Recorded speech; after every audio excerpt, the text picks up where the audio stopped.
So yan, what's up mga Artrat? Welcome back po again sa ating YouTube channel. So mga Artrat, ngayon, day off na kami sa aming company ngayon. Kaya ito, may time kami makagala ng aking mga kasama. So yung mga Artrat, may bagong recruit kami, si Bro Rap. So kasama ko ngayon si Silent Lester, Lakay Ephraim, tsaka si Bro Rap.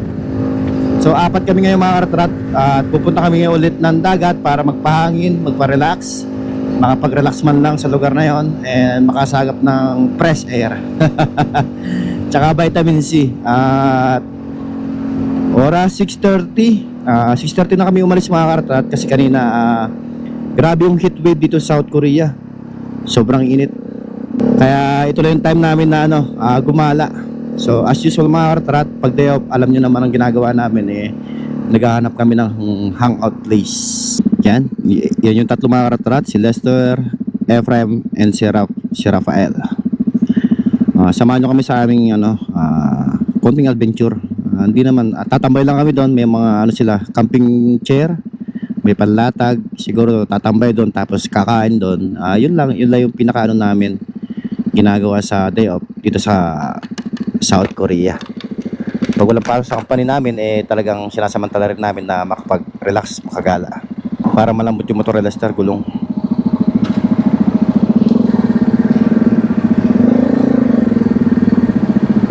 Bro, parang medyo malambot ang likod mo. Parang malambot ang likod mo. Medyo lang. Hindi ko may gaywang. So mga Kartrat, ito si Rafael. Ngayon lang namin ito makakasama sa mga rides namin. Siguro madalas na natin makakasama to kasi yung NMAX na gamit niya is yan yung NMAX ko dati na ginagamit dito sa South Korea. So siya na yung kumuha at kaysa raw mapunta sa iba, kaya siya ngayon may gamit. So tayo, ito ang gamit natin, si Bruno.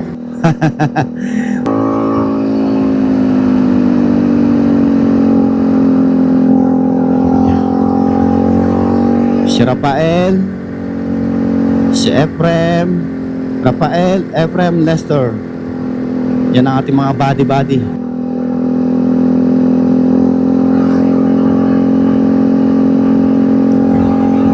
All I need is love.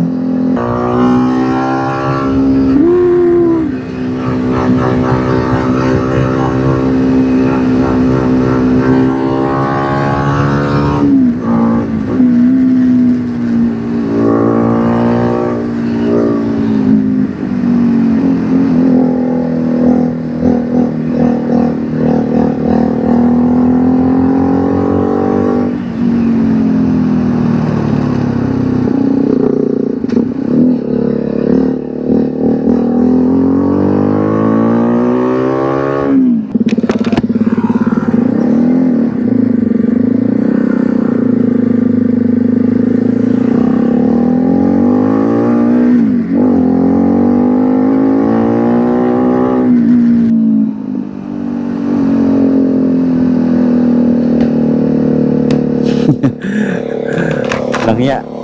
Ang lalalim ng kurbada nito mga Kartrat. Wow guys, look at that. Diba? Yung mga Kartrat, yung mga tanawin na yan, hindi mo makikita sa loob ng company. Look at that. Look at that.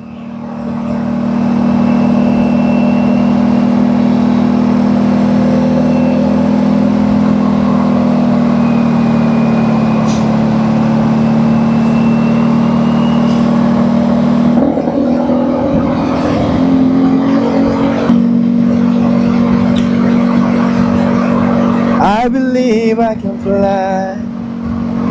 So mga Kartrat, kung nakikita ninyo yung ganda ng nature, ito yung nature na talaga namang panalo. So the best. Thumbs up.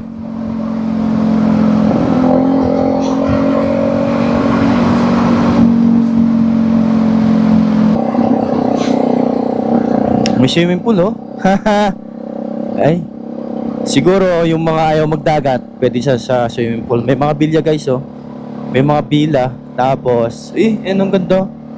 Tapos siguro view view deck.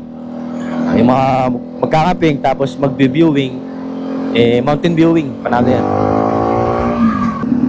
So mga Kartrat, ito lang masarap pagka may motor dito sa South Korea, motor or sasakyan meron ka, makapamasyal ka. Total naman matagal tayo din magtatrabaho, magpundar tayo ng asset natin dito na magagamit natin sa pang natin, pang araw-araw, tapos sa mga konting kasiyahan, day off, konting gala. So magagamit natin yung mga gatong asset. So legal naman mga katrat ang magmotor dito sa South Korea, as long as may lisensya ka, Philippine license, ipa-convert mo, ipa-apostle mo, tapos i-process mo dito. So ganun na naman kadali yung magkaroon ng lisensya rito mga katrat. So kung wala kang lisensya sa Pilipinas, kailangan mong mag-exam dito.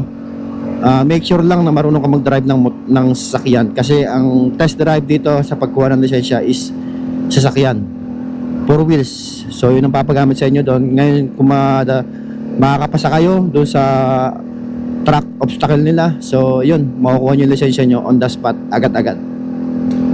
So yun ang mga katrat, yun lang tips na may bibigay ko sa inyo about sa motor at saka sa lisensya. So may process mga katrat, pero napakadali lang. Kami ang dali lang namin nakakuha ng lisensya, pina-apostle lang namin. Marami nag-a-apostle dyan mga katrat. Kayo nung bahala maghanap, hindi na ako magre-recommend. Kasi may mga balita ako na yung iba hanggang apostle lang pero wala nang assistant. Kumbaga pag nakuha na yung gusto, pinababayaan na yung mga nag-a-apply. So syempre bago yan, wala yan alam, so nangangapa. Kaya hanapin nyo na lang yung legit mga katrat. Marami dyan sa Facebook. Mag-legit check na lang kayo kung sakali na gusto nyong mag-process ng lisensya nyo. So yun lang mapapayo ko sa inyo mga katrat. Kung maalala nyo mga katrat, galing na ako kagabi dito at ibang grupo naman yon. Ngayon ibang grupo na uli.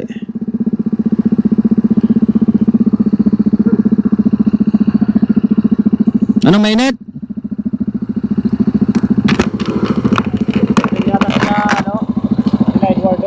Andyan? Makikain tayo? Makikain?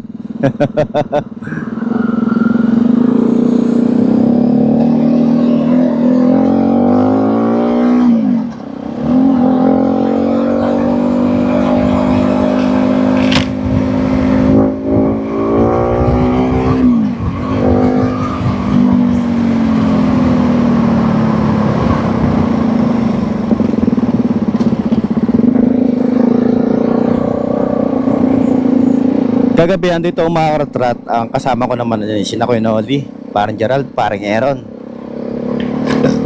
parang Paul, parang Alex. Shoutout sa inyo mga boss amo. So hindi kami nakatagal kanina mga katrat dito kasi ang init. So umuwi kami around 7:30, nag-pack up na kami, alas 8 nasa bahay na kami kasi sobrang init kanina, grabe, nakakapaso. Ngayong gabi naman, so natulog ako, paggising ko, sila naman nagyaya. So sino ba naman tayo para hindi pa sumama, niyaya na tayo.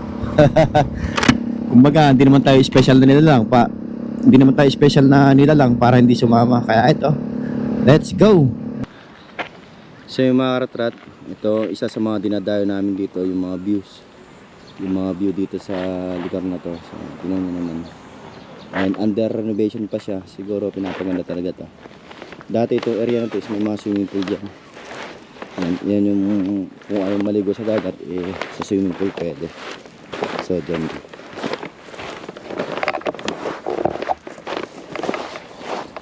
Ayan.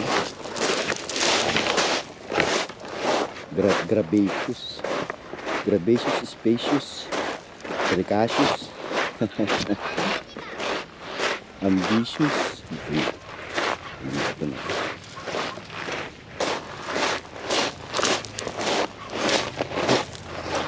Pero mainit pa rin yung hubad.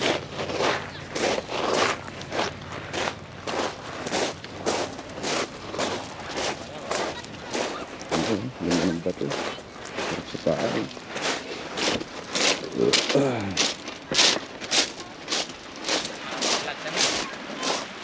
Hi guys.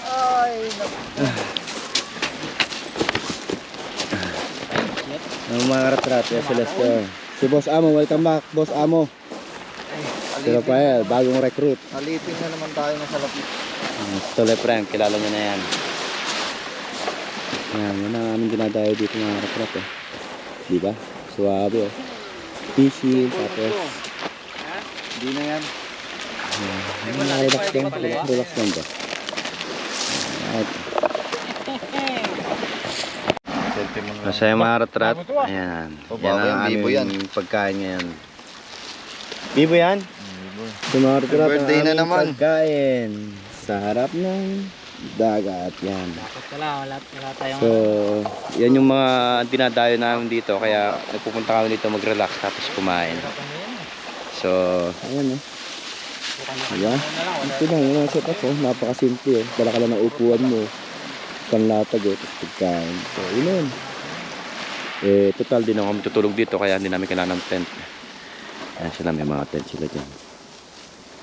Magtatagalan dito. Suwabe, ganda oh.